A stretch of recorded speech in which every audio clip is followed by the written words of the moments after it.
रक्षाबंधन के एक दिन बाद क्या होता है? 4 अगस्त, एक 12 साल की लड़की का उसके घर में ही रेप होता है। उसे फ्रैक्चर्ड स्कल और रप्चर्ड इंटेस्टाइन के साथ वहां पे ही छोड़ा जाता है। And all of this just one day after Rakshabandhan. This is what happened in Delhi. The girl was alone at home. Her parents were laborers, so they were at work. और तभी किसी ने घर में घुस के उसका असॉल्ट और रेप किया। कभी कभी लगता है रक्षाबंधन मनाने से क्या फर्क पड़ता है। उसके दूसरे ही दिन अगर हम हमारा वादा भूलने वाले हैं तो क्या फर्क पड़ता है। हर महीने अगर हम इंडिया में रेप की न्यूज सुनने वाले हैं तो क्या फर्क पड़ता है। आज हम कुछ अनकंफर्टेबल फैक्ट्स डिस्कस करने वाले। बात सिर्फ दिल्ली रेप केस की नहीं है। During the lockdown we unlocked the monster. नहीं, मॉन्स्टर तो पहले से ही था, कोविड के आईने में साफ दिखाई दे रहा है। त्रिपुरा में एक 17 साल की लड़की का गैंग रेप। मध्य प्रदेश में अपनी खुद की बेटी का रेप। हैदराबाद में एक कांस्टेबल ने किया हुआ रेप। ये सारी केसेस हमारे लिए सिर्फ एक नंबर बन गई है, हर कुछ महीनों में आने वाली न्यूज बन गई। क्योंकि हमें क्या फर्क पड़ता है, ये इंडिया है और यहाँ पे ऐसे ही चलता है। India is not safe for women, ये हमें पता है। लेकिन आज एक स्टेप आगे जाते हैं और सोचते हैं कि इंडिया को 1% बेटर बनाने के लिए हम क्या कर सकते हैं। तो अगर आपको ये आइडियाज पसंद आता है तो इस वीडियो को शेयर कीजिए। नंबर 1, ताली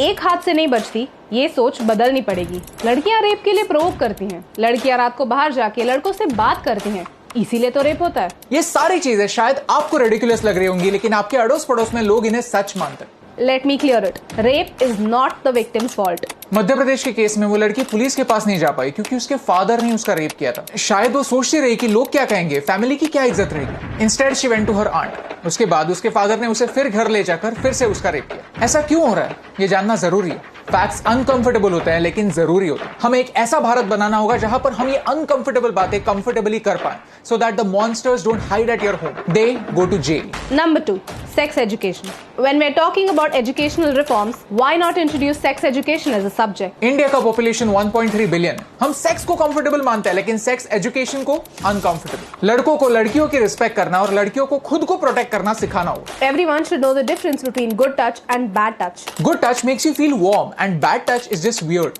ये बच्चों को सिखाना जरूरी है। Your body is your property and nobody can touch it if you don't like it. Periods होना नेचुरल है। कॉन्ट्रासेप्टिव्स का इंपॉर्टेंस क्या है, कंसेंट क्या होता है, इन चीजों के बारे में अगर हम हमारे बच्चों से बात नहीं करेंगे तो वो यही बातें किसी और से करेंगे और बच्चों को इन्फ्लुएंस करना काफी इजी होता है। फैक्ट्स अनकंफर्टेबल होता है लेकिन जरूरी होते हैं। Number 3, fast track courts. In 2019 government ने 1000 से भी ज्यादा फास्ट ट्रैक कोर्ट्स लाने का आइडिया प्रपोज किया था। ये कोर्ट्स क्या करेंगे? स्पेसिफिकली पॉक्सो के केसेस क्लियर करेंगे। But these fast track courts are nothing new. साल 2000 से इंडिया में फास्ट ट्रैक कोर्ट्स ऑपरेट हो रहे हैं, लेकिन वहां पर भी 5 लाख से ज्यादा केसेस पेंडिंग है। फास्ट ट्रैक कोर्ट्स के सिर्फ नाम में फास्ट ट्रैक है क्योंकि उनका फोकस सिर्फ स्पेसिफिक टाइप के केसेस पर होता है। उनकी प्रोसीडिंग्स नॉर्मल कोर्ट जैसी होती है। तो सोल्यूशन क्या है? Swift justice requires effective forensics and a good IT infrastructure. Bharat में फोरेंसिक लैब्स की कमी है, ट्रेन्ड लोगों की कमी है, इतने सारे पॉपुलेशन के प्रोपोर्शन में लॉ एनफोर्सर्स की कमी है। लेकिन इन इंपॉर्टेंट चीजों पर हमारे देश में बातें ही नहीं होती क्योंकि ये ना तो वोट्स आते हैं और ना ही TR.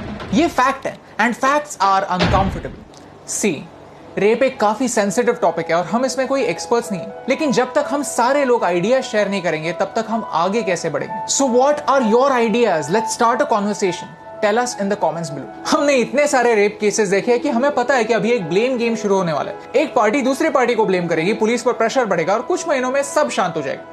It took 7 years for Nirbhaya to get justice. How many years will it take for these 2.5 lakh girls, our sisters, to get justice? और बात सिर्फ रेप की नहीं, लॉकडाउन के समय डोमेस्टिक वायलेंस के केसेस भी बढ़ रहे हैं। लॉकडाउन के वक्त लोग घर पर है, फ्रस्ट्रेटेड है और ये सारा फ्रस्ट्रेशन कहां पर निकलता है? On the punching bag of the house, women. हमारी बहनों की सुरक्षा के लिए हमें खुद पर बंधन रखना जरूरी है। अगर आपको लगता है कि आपके घर में या फिर आपके आस पड़ोस में ऐसे इंसिडेंसेस हो रहे हैं तो शांत मत बैठिए। डायल 1091। विमेन हेल्पलाइन के स्टेट वाइज सारे नंबर हमारे यूट्यूब वीडियो के डिस्क्रिप्शन में। प्लीज शेयर दिस वीडियो क्योंकि क्या पता शायद आपके फ्रेंड लिस्ट में से कोई इन नंबर्स की तलाश में और आपके एक शेयर की वजह से उन्हें सेफ फील हो। क्योंकि एक के करने से क्या फर्क पड़ता है, लेकिन एक के करने से बहुत फर्क पड़ता है और इन दोनों लाइंस में सिर्फ एक का फर्क है। And that's the reason why फर्क पड़ता है।